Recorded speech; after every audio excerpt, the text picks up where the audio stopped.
RTI application ಏನಕ್ಕೆ ಹಾಕಿದೀವಿ ಅಂದ್ಬಿಟ್ಟು ಇಷ್ಟೊತ್ತು ಉಮಾಪತಿ ಅವರು ವಿವರವಾಗಿ ಹೇಳಿದ್ದಾರೆ. ನಾವು ಸ್ವಲ್ಪ ಹಿಂದೆ ಹೋಗಿ ನೋಡಿದ್ರೆ ಈ ಡೆಮಾಲಿಷನ್ ಡ್ರೈವ್ ಅಂದ್ಬಿಟ್ಟು ಹೈಕೋರ್ಟ್ ಆರ್ಡರ್ ಇಂದ ಸರ್ಕಾರ BBMP ಎಲ್ಲ ಸೇರ್ಕೊಂಡು ಈ ಬಡವರ ಮನೆಗಳೆಲ್ಲ ಈ ರಾಜಕಾಲುವೆ ಮೇಲೆ ಇರೋ ಮನೆಗಳೆಲ್ಲ ಹೊಡೆದಾಕ್ತಿರು. ನಿಮ್ಮೆಲ್ಲರೂ ಕೂಡ ಜ್ಞಾಪಕ ಇದೆ. ಅದರಲ್ಲಿ 2 ಮನೆ ಮಾತ್ರ ಬಿಟ್ರು. ಒಂದು ದರ್ಶನ್ ಮನೆ, ಇನ್ನೊಂದು ಶಾಮನೂರು ಶಿವಶಂಕರಪ್ಪ ಅವ್ರ ಮನೆ. ಈ ಸತಿ ಇದೇ ದರ್ಶನ್ನ ಅವತ್ತು ಯಾರು ಕಾಪಾಡಿದ್ರು, ರಾಜಕಾರಣಿಗಳಾಗ್ಲಿ, ಬೇರೆ IAS officers, IPS officers, IRS officers ಯಾರೆಲ್ಲ ಕಾಪಾಡಿದ್ರು, ಇವತ್ತು ಅದೇ ಒಂದು ಶಕ್ತಿ ಅವನ್ನ ಕಾಪಾಡಲಿಕ್ಕೆ ಯಾವ್ಯಾವ ರೀತಿಯಲ್ಲಿ ಮಾಡ್ಬೇಕಂದ್ಬಿಟ್ಟು ಅವ್ರೇನು 1000 ಲಕ್ಷದಲ್ಲಿ ಮಾತಾಡ್ತಾ ಇಲ್ಲ, ಬರೀ ಕೋಟೆಯಲ್ಲಿ ಮಾತಾಡ್ತಾ ಇರ್ತಾರೆ ಅವರು.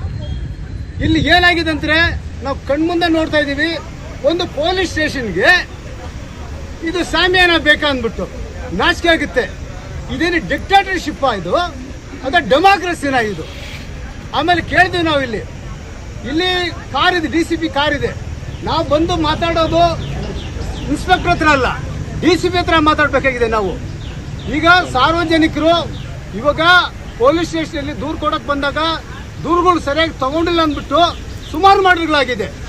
ಅಂತ ಟೈಮಲ್ಲಿ ವಿಜುವಲ್ ಮೀಡಿಯಾ ಮತ್ತೆ ಪ್ರಿಂಟ್ ಮೀಡಿಯಾದಲ್ಲಿ ನೋಡ್ತಾ ಇದ್ದೀವಿ.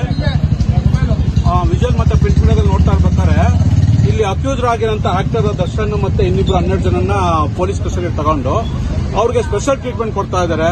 ಇದರಿಂದ ಜನಕ್ಕೂ ತೊಂದರೆ ಆಗ್ತಾ ಇದೆ. ಇವನ್ ರೋಡಲ್ಲೆಲ್ಲ ಬ್ಯಾರಿಕೇಡ್ ಹಾಕಿದ್ದಾರೆ, ಇವನ್ ಸ್ಟೇಷನ್ ಅಲ್ಲೂ ಬ್ಯಾರಿಕೇಡ್ ಹಾಕಿದ್ದಾರೆ ಅಂತ ಹೇಳ್ಬಿಟ್ಟು ಒಂದು ರಿಪೋರ್ಟ್ ಕಂಟಿನ್ಯೂಸ್ ಆಗಿ ನಮಗೆ ಬಂತು. ಇದು ಯಾಕೆ ಈ ಕೇಸಲ್ಲಿ ಈ ತರ ಮಾಡ್ತಿದ್ದಾರೆ ಪೊಲೀಸ್ ಅವರು ಅಂತ ಹೇಳ್ಬಿಟ್ಟು ನಮಗೂ ಗೊತ್ತಾಗಿಲ್ಲ. ಅದಕ್ಕೋಸ್ಕರ ಇವ್ರದ್ದು ಜೆನ್ಯೂನಿಟಿ ಅಂದ್ರೆ ಅವರು ಸತ್ಯಾಸತ್ಯತೆ ತಿಳ್ಕೋಸ್ಕರ ಮಾನ್ಯ ಸರ್ವೋಚ್ಚ ನ್ಯಾಯಾಲಯದ ಆದೇಶದ ಪ್ರಕಾರ CCTV ಫುಟೇಜ್ಗಳು ಎಲ್ಲಾ ಸ್ಟೇಷನ್, ಎಲ್ಲಾ ರೂಮ್ ಇನ್ಕ್ಲೂಡಿಂಗ್ ಲಾಕಪ್ ರೂಮ್ ಆಗಿರ್ಬೋದು, ಮತ್ತೆ ಎಂಟ್ರೆನ್ಸ್, ಎಕ್ಸಿಟ್ ಗೇಟ್ ಎಲ್ಲಾ ಕಡೆ ಅವರು ಅಳವಡಿಸಲೇಬೇಕು. ಮತ್ತೆ ಆ ಫೂಟೇಜ್ ಅನ್ನ ಮಿನಿಮಮ್ 18 ಮಂತ್ಸ್ ಪ್ರಿಸರ್ವ್ ಮಾಡಿಸಬೇಕು. ಸೊ ಅದಕ್ಕೋಸ್ಕರ ನಾವು ಇಂದು ನಮ್ಮ ಸಂಘಟನೆಗಳಾದ ಸುಧಾ ಕಾಟ್ರು ಮತ್ತು ನರಸಿಂಹಮೂರ್ತಿ ಅವ್ರ ಹೆಸರಿಗೆ ನಾವು RTI ಅಪ್ಲಿಕೇಶನ್ ಹಾಕಿದೀವಿ. ಆ CCTV ಫುಟೇಜ್ ನಮಗೆ ಕೊಡಿ. 10ನೇ ತಾರೀಕಿಂದ ಟಿಲ್ ಡೇಟ್ ಇವತ್ತಿನ ತನಕ ನಮಗೆ CCTV ಫುಟೇಜ್ ಕೊಡಿ. ಅವಾಗ ನಮಗೆ ಗೊತ್ತಾಗುತ್ತೆ ಯಾವ ರೀತಿ ಅವರಿಗೆ ನಿಜವಾಗ್ಲೂ ಫೇರ್ ಅಂಡ್ ಇನ್ವೆಸ್ಟಿಗೇಷನ್ ಮಾಡ್ತಾ ಇದಾರಾ ಅಥವಾ ಸ್ಪೆಷಲ್ ಟ್ರೀಟ್ಮೆಂಟ್ ಕೊಡ್ತಾ ಇದಾರಾ ಏನು ಅಂತ ಹೇಳ್ಬಿಟ್ಟು. ಮತ್ತೆ ಇನ್ನೂ 2 ಅಪ್ಲಿಕೇಶನ್ ಅಲ್ಲಿ ಸೆಕ್ಷನ್ 144 ಹಾಕೋಕೆ ನೆಸೆಸರಿ ಏನಿದೆ, ಪೊಲೀಸ್ ಸ್ಟೇಷನ್ಗೆ ಸೆಕ್ಯೂರಿಟಿ ಬೇಕು ಅಂತ ಯಾವ ನೀಡಿದೆ.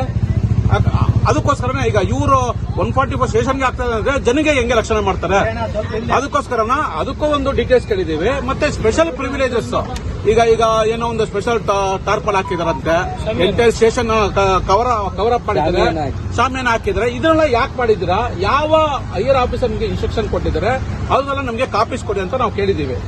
ಪೊಲೀಸ್ ಇನ್ಸ್ಪೆಕ್ಟರ್ ನಾವು ಮೀಟ್ ಮಾಡಿದ್ದೀವಿ, ಅವರು ಪಾಸಿಟಿವ್ ಆಗಿ ಸ್ಪಂದನೆ ಮಾಡಿದ್ದಾರೆ.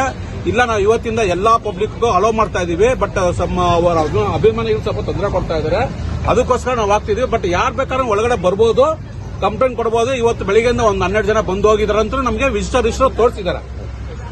ಅದಕ್ಕೋಸ್ಕರ ನಾವು ಈ ಒಂದು ಫೇರ್ ಇನ್ವೆಸ್ಟಿಗೇಷನ್ ಆಗ್ಲಿ ಆ ಉದ್ದೇಶದಿಂದ ನಾವು ಈಗ ಈ ಸ್ಟೇಷನ್ ಬಂದು ಮೀಟ್ ಮಾಡಿದ್ವಿ. ವಾಲ್ ಕಟ್ಟಿರೋದು ಏನಂತ ಹೇಳಿದ್ರು ಸರ್, ಶಾಮಿಯಾನ ವಾಲ್ ಕಟ್ಟಿರೋದು ಏನಕ್ಕೆ ಅಂತ ಹೇಳಿದ್ರು. ಅದೇ ಇಲ್ಲೆಲ್ಲ ಕಲ್ಲೆಲ್ಲ ಉದುರ್ತದೆ, ಆಮೇಲೆ ಕಲ್ಲುಗಳೆಲ್ಲ ಬೀಸಾಕ್ತಾರೆ. ಆಮೇಲೆ ಇಲ್ಲಿ ಮೀಡಿಯಾದವರು ಸ್ವಲ್ಪ ಎಕ್ಸರ್ಗೇಷನ್ ಮಾಡ್ಬಿಡ್ತಾರೆ. ಏನೋ ಒಬ್ರು ದರ್ಶನ ಯಾರೋ ಬಂದ್ಬಿಟ್ರು ಅರೆಸ್ಟ್ ಮಾಡ್ಬಿಡು ಅಂತ ಹೇಳ್ಬಿಟ್ಟು ಎಕ್ಸರ್ಗೇಷನ್ ಮಾಡ್ತಾರೆ. ಅದನ್ನೆಲ್ಲ ಅವಾಯ್ಡ್ ಮಾಡಕ್ಕೋಸ್ಕರ ನಾವು ಇದನ್ನ ಹಾಕಿದೀವಿ.